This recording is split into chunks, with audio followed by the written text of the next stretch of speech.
بسم اللہ الرحمن الرحیم۔ السلام علیکم۔ دیکھتی آنکھوں سنتے کانوں کو روشن اوراق میں خوش آمدید۔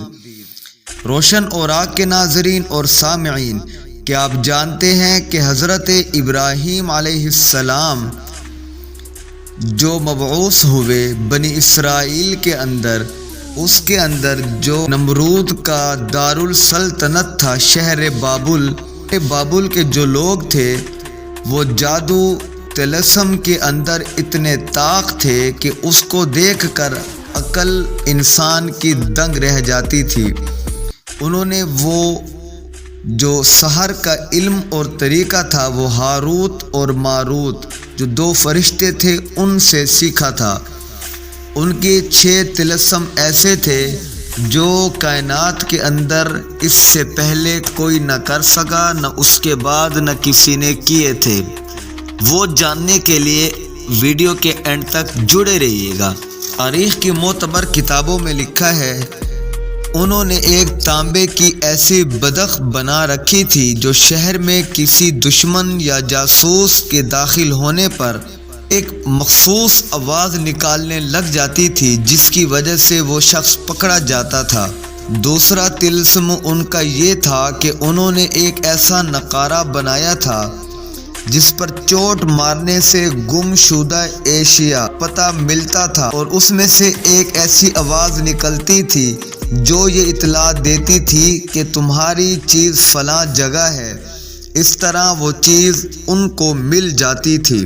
تیسرا، اس طرح کا ایک آئینہ انہوں نے بنایا تھا، جب کسی گھر کا فرد گم ہو جاتا تو وہ اس آئینے کے پاس آتا اور گم شدہ شخص کا حال دیکھ لیتا، اور وہ شخص جس جگہ بھی ہوتا وہ اس حالت میں بھی ہوتا، وہ اس آئینے میں نمودار ہو جاتا۔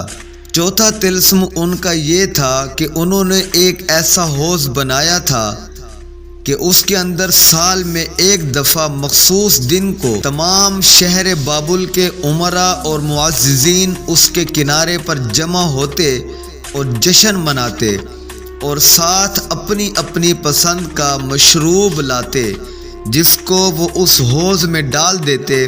اس کے بعد خدام اس کے کنارے کھڑے ہو کر لوگوں کو پلانا شروع کرتے، تو ہر ایک کو اس حوض سے وہی پسندیدہ مشروب حاصل ہوتا جو اس نے اس میں ڈالا تھا۔